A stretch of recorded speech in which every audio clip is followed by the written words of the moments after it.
America में पढ़ाई करने वाले बहुत सारे इंडियन स्टूडेंट्स के लिए हाल के कुछ हफ्तों में बड़ी टेंशन की खबर आई है।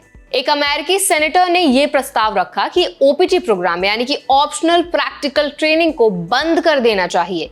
ये वही प्रोग्राम है जिसकी वजह से हजारों भारतीय स्टूडेंट्स अपनी पढ़ाई पूरी करने के बाद वहां रहकर काम कर पाते हैं।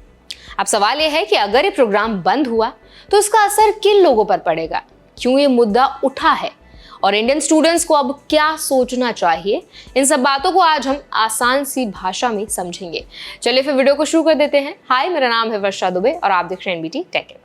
सबसे पहले जानते हैं कि ओपीटी प्रोग्राम होता क्या, एक बार से रिवाइज कर लेते हैं। ओपीटी का मतलब होता है ऑप्शनल प्रैक्टिकल ट्रेनिंग। ये एक तरह का परमिशन सिस्टम है जो इंटरनेशनल स्टूडेंट्स को अपनी पढ़ाई पूरी होने के बाद अमेरिका में 12 महीने और कुछ स्टेम कोर्सेज के लिए 24 मंथ्स तक काम करने की इजाजत देता है। ऐसे सिंपल लैंग्वेज में ऐसे समझिए कि अगर आपने यूएस में पढ़ाई की तो ओपीटी आपको वहां रहकर जॉब एक्सपीरियंस लेने का मौका देता है। यही मौका बाद में कई लोगों को H-1B वीजा या परमानेंट जॉब तक पहुंचाता है। अब बात करते हैं कि विवाद शुरू कैसे हुआ। हाल ही में यूएस सेनेटर टॉम कॉटन ने कहा कि ओपीटी प्रोग्राम को खत्म कर देना चाहिए क्योंकि उनके अनुसार ये प्रोग्राम अमेरिकन वर्कर्स की नौकरियां छीन रहा है। देखिए, उनका कहना है कि जब इंटरनेशनल स्टूडेंट्स कम सैलरी पर काम करते हैं तो लोकल सिटीजन्स को जॉब लॉस झेलना पड़ता है।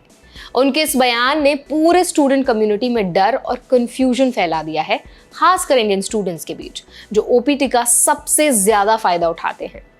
अब बात करते हैं कि हर साल करीब 2 lakh international students OPT program का हिस्सा बनते हैं, जिसमें सबसे बड़ा ग्रुप इंडियन स्टूडेंट्स का होता है।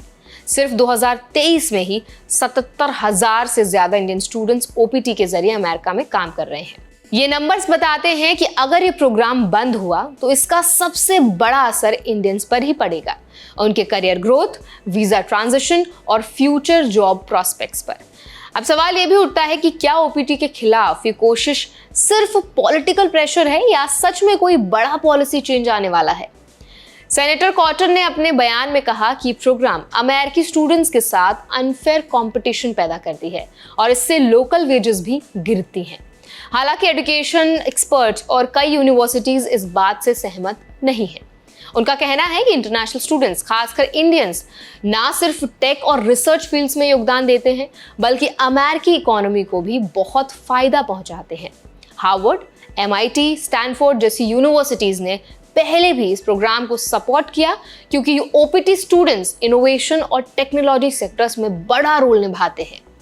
कई अमेरिकन कंपनीज भी इसे सपोर्ट करती हैं क्योंकि उन्हें स्किल्ड प्रोफेशनल्स की जरूरत होती है और वो टैलेंट अक्सर इंटरनेशनल स्टूडेंट से ही आता है। अब बात करते हैं कि इंडियन स्टूडेंट्स के लिए सबसे जरूरी हिस्से की। अगर ओपीटी प्रोग्राम में बदलाव या रोक लगती है तो उन्हें क्या करना चाहिए।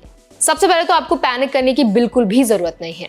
अब ये सिर्फ एक प्रपोजल है, इसे लागू होने में काफी समय और बहुत सारी डिबेट्स लग सकती हैं, लेकिन इंडियन स्टूडेंट्स को पहले से प्रिपेयर्ड रहना बहुत जरूरी है। अगर आप यूएस में पढ़ाई कर रहे हैं या प्लानिंग कर रहे हैं तो अपने वीजा ऑप्शंस को अच्छी तरह समझ लें।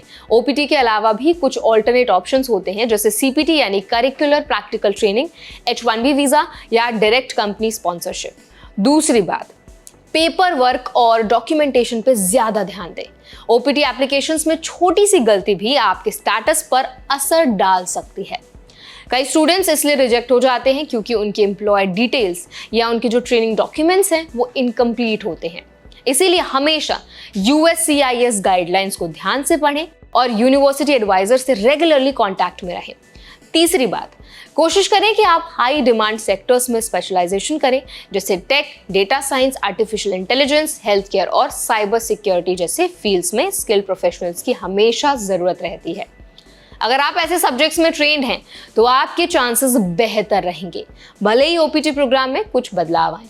इसके अलावा स्टूडेंट्स को यह भी समझना होगा कि अमेरिका की इमिग्रेशन पॉलिसी हमेशा बदलती ही रहती है, कभी आसान हो जाती हैं, कभी सख्त हो जाती हैं। इसीलिए लॉन्ग टर्म प्लानिंग बहुत इंपॉर्टेंट है।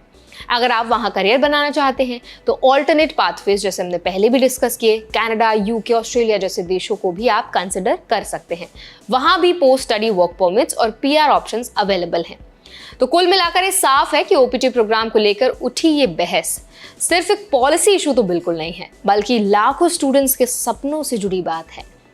इंडियन स्टूडेंट्स को अब स्मार्ट तरीके से अपनी फ्यूचर प्लानिंग करनी होगी, अवेयरनेस बढ़ानी होगी, अपने वीज़ा राइट्स को समझना होगा और डॉक्यूमेंटेशन में कोई भी गलती नहीं करनी होगी। अभी पैनिक करने की बिल्कुल ज़रूरत नहीं है, लेकिन इन्फॉर्म्ड रहना बहुत ज़रूरी है।